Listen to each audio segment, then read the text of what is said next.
When we move into the world of Flannery O'Connor, we move into a world of a woman who was a devout Irish Catholic, but living in the evangelical South. Baptism, Southern Baptism, and Presbyterianism, Protestantism, Calvinism, Southern Calvinism were really the dominant faiths. But her faith and its theology were central to her life and her work. And because she was Catholic, she saw things to some extent really as an outsider would. Her best-known story is A Good Man is Hard to Find. The essential outline of the story is a family of four, including Bailey and his wife, referred to only as the children's mother, and their two children, John Wesley and June Starr, and a character simply known as the grandmother, who is Bailey's mother. They go on a road trip to Florida, though the grandmother wants to go to Tennessee. Before they go, the grandmother mentions an escapee, a serial killer or mass murderer who calls himself the Misfit. She also surreptitiously takes along her cat, hidden in a basket under her valise. The family stops at a barbecue sandwich place called The Tower, run by a character who calls himself Red Sammy. And the grandmother again mentions the Misfit, this time to Red Sammy, and the two converse. We get the title of the story. Two fellas come in here last week, Red Sammy said, driving a Chrysler. It was an old beat-up car, but it was a good one. And these boys looked all right to me. Said they worked at the mill, and I let them fellers charge the gas they bought. Now, why did I do that? Because you're a good man, the grandmother said at once. Yes'm, I suppose so, Red Sam said, as if he were struck with an answer. His wife brought the orders, carrying the 5 plates all at once without a tray, 2 in each hand and 1 balanced on her arm, and notice again the attention to detail there. It isn't a soul in this green world of God's that you can trust, she said, and I don't count nobody out of that. Not nobody, she repeated, looking at Red Sammy. Did you read about that criminal, the Misfit, that's escaped? Asked the grandmother. I wouldn't be a bit surprised if he didn't attack this place right here, said the woman. If he hears about it being here, I wouldn't be none surprised to see him. If he hears it's 2 cents in the cash register, I wouldn't be at all surprised if he... That'll do, Red Sam said. Go bring these people their Coca-Colas. And the woman went off to get the rest of the order. A good man is hard to find, Red Sammy said. Everything is getting terrible. I remember the day you could go off and leave your screen door unlatched. Not no more. Now this seems like, well, especially in retrospect, a little bit of a deviation from the storyline, but in many ways, of course, it not only heightens that sense of what is a good man and brings us to that question, which is at the core of the story. Because Red Sammy doesn't appear to be all that good a man, the way he treats his wife, and he speaks as if he's some kind of a victim, but clearly he's a man who the grandmother is telling is a good man when we're seeing him, well, in a nuanced way, is not such a good man, as I said. And later on, when the grandmother meets the Misfit, which she does, all of this presentiment, all of this foreshadowing, mentioning the Misfit at the start, mentioning the Misfit with Red Sammy, comes to us not as such a surprise, but nevertheless, this is where O'Connor takes us eventually. We go back on the road, and the grandmother gets nostalgic. She remembers an old plantation, and through telling the children about a house with secret panels and silver treasure hidden when Sherman marched in, she lures them into persuading Bailey, their father, to take a turn onto a dirt road where the cat suddenly bounds out of a basket onto Bailey's shoulder, causing the car to turn over. The family then encounters 3 men, and the grandmother flags them down. She recognizes the Misfit, who is with 2 of his henchmen, and announces her recognition of him, which of course turns out to be perhaps a fatal mistake.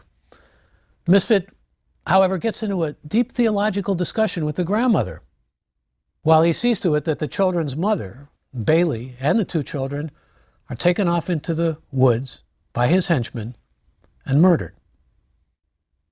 The grandmother tells the Misfit that he is one of her babies, touches him on the shoulder, and the Misfit shoots her, saying she would have been a good woman if it had been somebody there to shoot her every minute of her life. O'Connor made clear her intention in A Good Man is Hard to Find, and we always should be a little skeptical about authors giving us their own intentions, especially short story writers. They are, after all, fiction writers, and they can fictionalize their motives just as well as anything else. But this is her most famous and her most anthologized short story. It's a story that got a great deal of attention during her own life.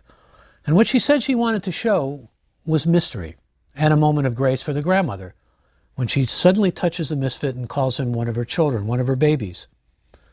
O'Connor wrote of this being the right gesture and of grace occurring. And she believed, and because she's written about this and certainly spoken about it in her lifetime, that moments of violence and terror are when grace can occur, when we face imminent death.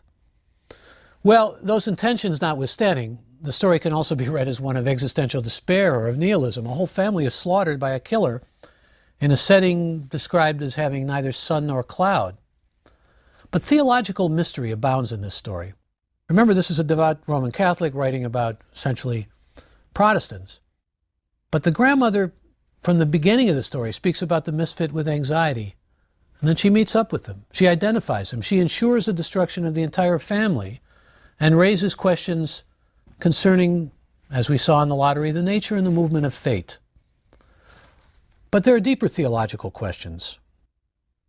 The grandmother has a dialogue with the misfit. There's a lot of musing that goes on from the misfit, who clearly wants to understand the miracles that have been attributed to Jesus, such as raising the dead.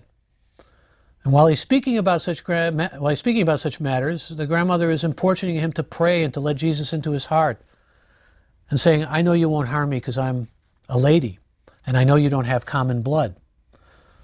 Reinforcing to some extent the kinds of things she said to Red Sammy at his barbecue, saying to the misfit, you're a good man, you're not going to harm me. But the misfit, of course, is a killer. And we find out perhaps some of the mysteriousness behind why the misfit is a killer, and we find out why the grandmother can and indeed perhaps will face the possibility of grace. O'Connor said her intention with the misfit was to make him a prophet gone bad. But he's often been, and really can be identified in some ways as a satanic figure, as well as death itself. There are a number of things he says about, not paying the mortician and so forth that make him seem like he is death itself. There's a devouring dragon by the side of the road in the epigram in the story from St. Cyril. Maybe the misfit is that devouring dragon that one has to pass through or get past, really. The woods are described by O'Connor in the story as tall, dark, and deep, and harken back to the mysteriousness of the evil woods in Hawthorne's Young Goodman Brown. But the whole question of evil, particularly as it applies to theology and belief and faith, has to do with the punishment and of Jesus setting, the punishment that the misfit feels that he's endured through his life, and of Jesus, as he says, setting things off balance. Why does the misfit say Jesus set things off balance? Because we are unable to determine if he really raised the dead, for example. For all of her talk of Jesus, the grandmother is blathering, mainly trying to save her own skin. Though she does suddenly utter that perhaps Jesus did not raise the dead. There's that moment where she loses her faith, or seems to lose her faith. And yet when she touches the misfit, it does seem to be, or appear to be, in connection with O'Connor's intentions, a moment of grace. At the story's end, she is like a child. She's smiling up at the cloudless sky. O'Connor said that at the heart of her fiction was mystery and manners. Mystery is tied to grace, is tied to belief in Catholic faith and theology. Manners were based on folkways, idioms, characters identifiably Southern. The grandmother is a Southern lady, an archetypal figure tied to the past and to the Old South. W.J. Cash, psychohistorian who wrote a famous book called The Mind of the South, talked about the Southern lady as being a woman up on a pedestal. He talked about this in terms of what he called the Proto-Dorian mode. And some have likened the grandmother to a witch because she has a cat and she's hypocritical. But in terms of manners, she's a recognizable type, a Southern lady. Caroline Compson in The Sound and the Fury, or Amanda Wingfield in The Glass Menagerie come to mind. For example, she wants to wear gloves to ensure her image of being a lady, even if she should meet with some bad fate before they go off on the trip. There again is that irony about fate, but it's also indicative of her manners, as if she needs to reassure herself and others that she's a lady, that there's no common blood in her, which she tries to reassure the misfit. And she also repeatedly tries to save herself by pleading with him, but also by asking him, would you shoot a lady?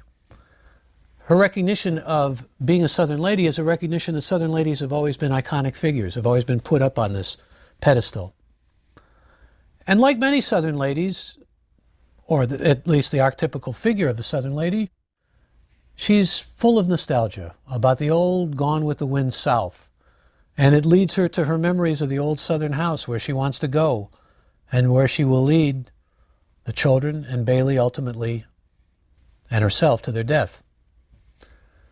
Her longing and her nostalgia for the Old South are apparent early on when she uses the word pickaninny to describe a black child. A rather unsatisfactory word, certainly by today's standards, but even by those standards, it was not exactly a word that was used without some tainting of bigotry to it. And she remembers the house with the white columns and a suitor strolling with her through the garden. This is an idyllic, almost what we call prelapsarian, thinking of gardens and Eden and all that, old South memory.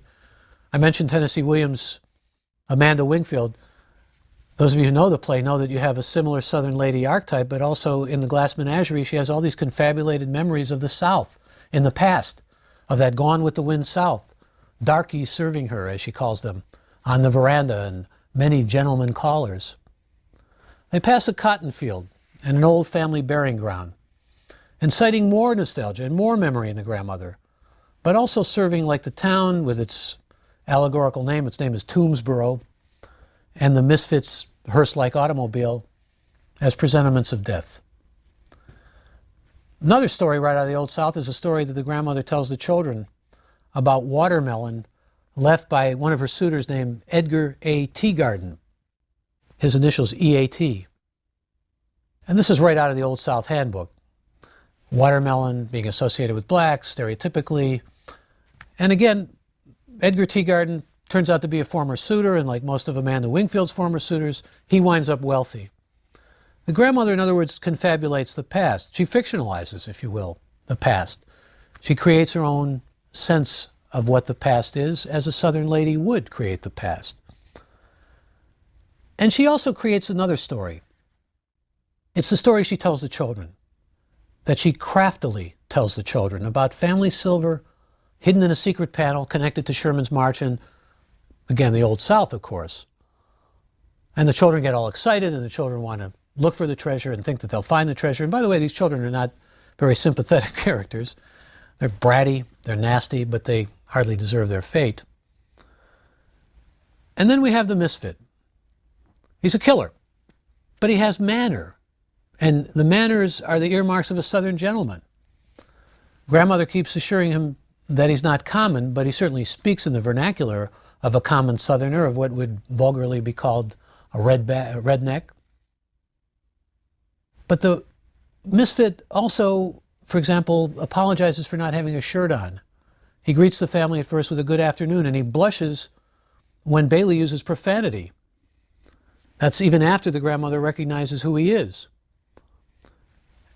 Later on, in fact, he acknowledges her role as a Southern lady by apologizing for not wearing a shirt. His Southern idiom, however, is common. It's backwoods. He uses words like oncet. They said that the car flipped over twice, and he corrects them by saying oncet. Or he says, and this is a little bit of O'Connor's humor, he was in the armed service, that is ARM. The misfit, however, is a symbol of a character that moves well beyond Southern manner. As I said, you can associate him, as many do, with death. You can associate him with evil. But he's a confused human being as well. And that's how O'Connor wants to portray him, a prophet gone bad. He's a serial killer, too, before their time had come. I mean, now we take serial killers almost as a given in our popular culture. It's from Silence of the Lambs right up to the present, overladen with serial killers. But serial killing, as something we were aware of, I mean, it goes back to Jack the Ripper, but in the United States, it goes back in the South to a figure named Charles Whitman, who was up in a tower shooting people at the University of Texas. Or another Charles Starkweather, who ran off with some young girl and was responsible for a rash of serial killings. Oliver Stone made a whole movie based on their escapades, in fact. And serial killers and mass murderers would appear in the news and on television on the silver screen, until they became so almost commonplace and well-known in popular culture that, believe it or not, there are trading cards of serial killers. Or the kind of jokes where somebody goes out on a blind date and says, well, you're not a serial killer, are you? Many of these stories are reflected in American writers. They would almost become a part of the zeitgeist or the spirit of the time. Joyce Carol Oates' Where Are You Going, Where Have You Been? Or Richard Bausch's story, The Man Who Knew Belle Starr, where you have a female serial killer. Or Sandra Cisneros' One Holy Night. But O'Connor was pretty much ahead of this spate of serial killing that we saw in the news and on television. And she portrayed a serial killer who was tortured by his sense of wanting to believe in the absolute, of forgetting what he did or what he may have done as far as the punishments that were meted out to him that were perhaps not fitting the crime. He said at one point in the story, I know the authorities had the papers on me, they put me in the penitentiary, paraphrasing here, but I don't really know what I did, and I did things that I wasn't punished for. He even tells a grandmother at one point that a psychiatrist said he killed his father. But he says he knows he didn't kill his father, raising the whole question of whether patricide might have been actually part of the misfit's personal history. It's easy to see why O'Connor wanted to paint him, if you will, as a prophet gone bad. And it's also easy to see why he's been more identified as a satanic figure or a killer in a backwoods drama, in a Georgia which is full of mystery and evil associated with that mystery. One thinks about the rape and sodomizing scene that was brought to film out of James Dickey's novel, Deliverance. James Dickey at one time was the poet laureate of the United States. He was also a Georgia-born poet and novelist. And it's a good example of the kind of violence and palpable evil that those from Georgia feel sometimes they can get at in their work. You see reflected in novelists and writers like Dickey and O'Connor. The misfit goes along a journey or a trajectory in this story as well. He goes through changes just as a grandmother does. At first he says, no pleasure but meanness, but following his shooting a grandmother to death, he says to one of his henchmen, his comrades, there's no pleasure in life. There are a lot of other elements in this story. It's a rich and multi-fabric story. It's a lot of dark humor. There's a good deal of it throughout. One of the finer and more understated examples is when the grandmother notes inwardly to herself that she will not mention that the house she had been thinking about was in Tennessee. There's also the sense of the grotesque, a word that's often singularly identified with Flannery O'Connor's work, though it goes back in terms of its pedigree, if you will, in American literature to Sherwood Anderson, who wrote a book of the grotesque in his collection, Winesburg, Ohio. O'Connor likened her fiction more to the literal quality associated with a child's drawing, and that made a host of critics jump aboard to this word grotesque, which really in many ways does descriptively define a lot of her work. So does the word Gothic. It's another descriptive term that's often applied to this story and others by O'Connor because, well, the sinister, gloomy, mysterious quality and the violent content, which also links us again, at least in American literature and the short story, to Young Goodman Brown by Nathaniel Hawthorne. And this is a parable of good and evil. Again, like Hawthorne, like Shirley Jackson, anchored in violence, with parallels also to Isaac Babel's My First Goose and Hemingway's The Killers. And we get back to the title, Red Sammy lamenting better times in the past when you could leave your screen door unlatched and you knew who to trust. Is O'Connor making a direct kind of comment on the contemporary world that she's living in? I think so.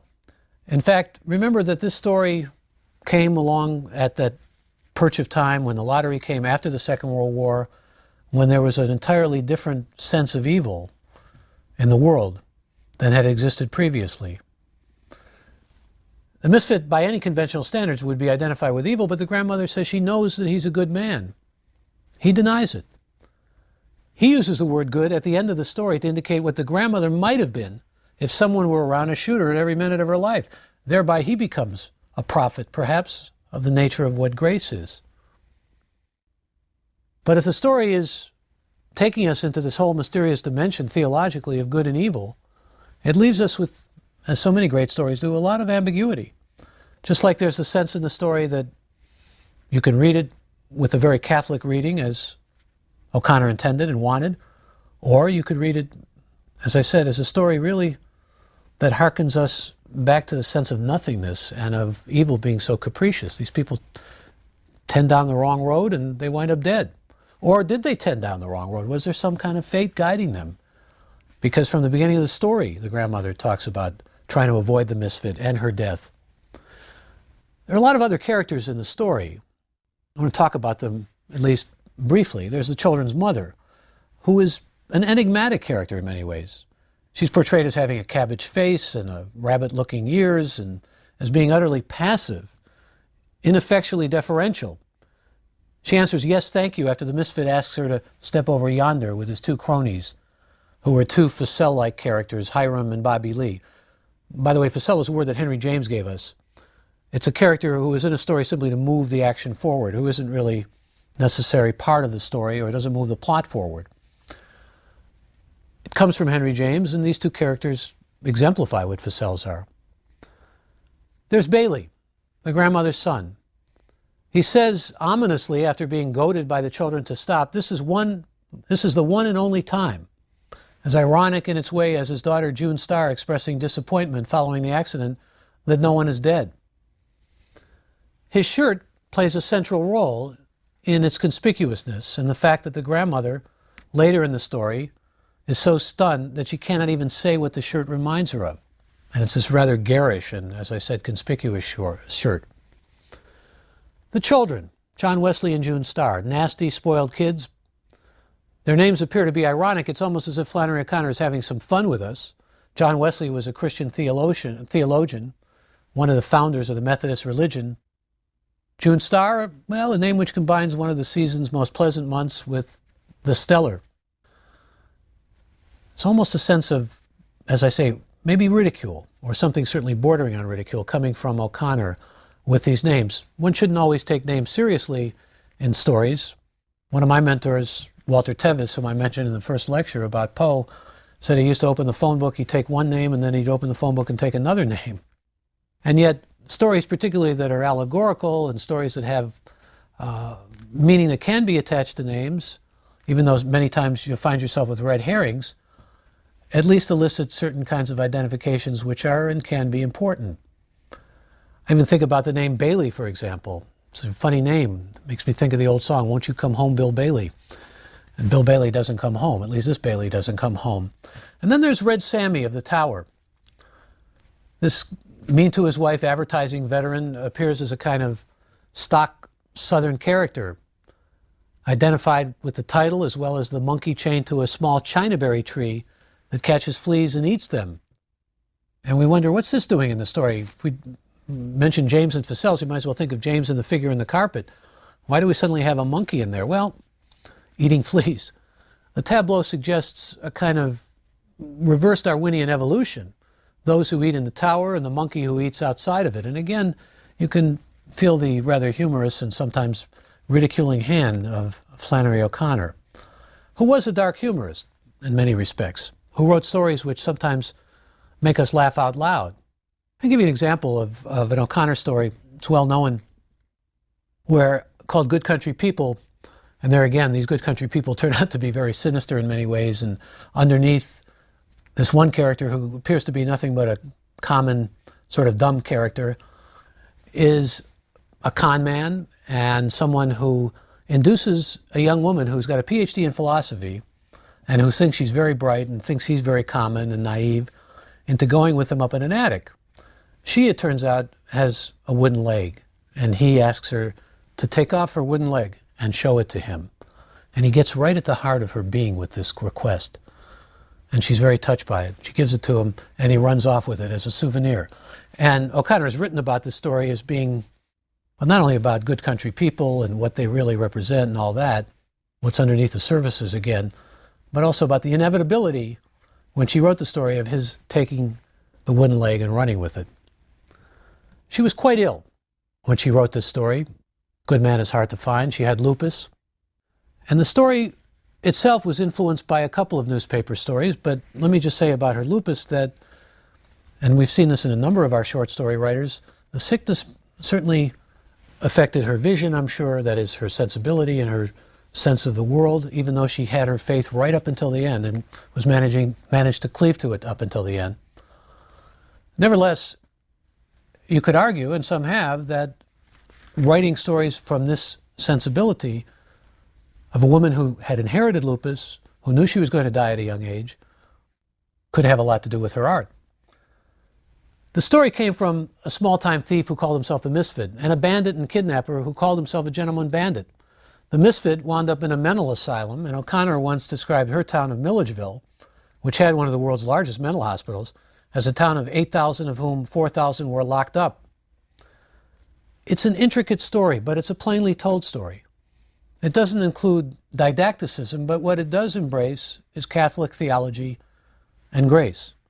And perhaps the most ambiguous image is of that image we get of the grandmother lying with 3 riddled bullets in a puddle of blood, looking up at the heavens with a smile on her face. Clearly, if we can find intention, we can find it there, the intention of grace. While O'Connor was making a major impact on the short story, there was nothing singular about her stories, or Shirley Jackson's, or other women writers that could be labeled as distinctive of a female voice. Her influence on other writers was wide, but the singularity of change to a distinct and feminist-minded woman's voice in short fiction was something that would take place later on. You could do a linguistic study of Flannery O'Connor's short fiction, or many of the other short story women writers.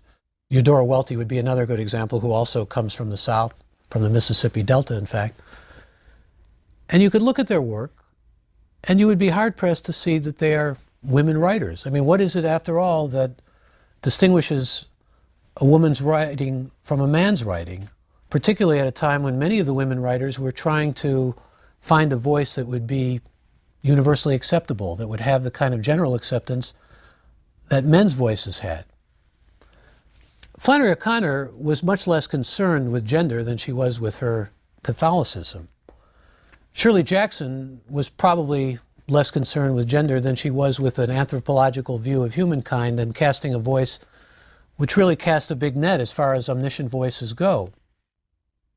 Where we see this take a turn is after O'Connor, and we see it take a turn with Grace Paley, a very distinct voice, a writer who was political-minded, feminist to the core in many ways, and feminist in a way that was really almost hearkening to the kind of feminism that would come with the next wave.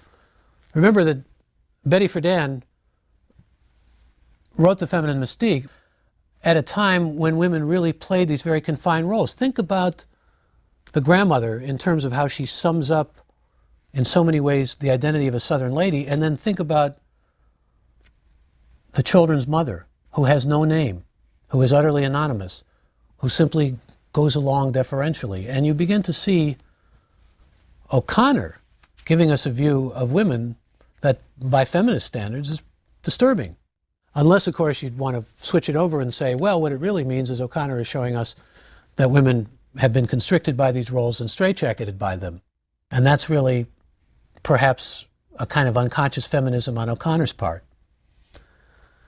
Well, I think that may be a stretch. I think that O'Connor, like so many writers before Grace Paley, were writers for the most part, and I'm talking about women writers now, were women writers who weren't necessarily that mindful of or conscious of the fact that they could portray women in ways that were singularly identifiable with a woman's identity. Yes, we see that to some extent in Catherine Mansfield, but it's still an omniscient voice. It's still as if we're taken into that girl's mind as well as the mind of all of those around her. And that's different than what we'll see in Paley. What we see in Paley is a woman's voice in short fiction which is distinct, which is stylistically linked only to that woman and her point of view. Remember, we've seen points of view which go all over the place in their omniscience, and where the voice is authentic too.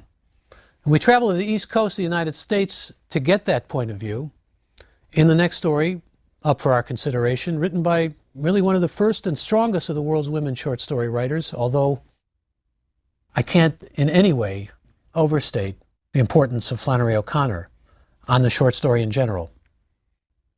And you're beginning to see this burgeoning influence of women writers, and you see it from a particularly womanist, is a word that Alice Walker used, perspective, with Grace Paley's publication of The Little Disturbances of Man, and a story that we go to next called An Interest in Life.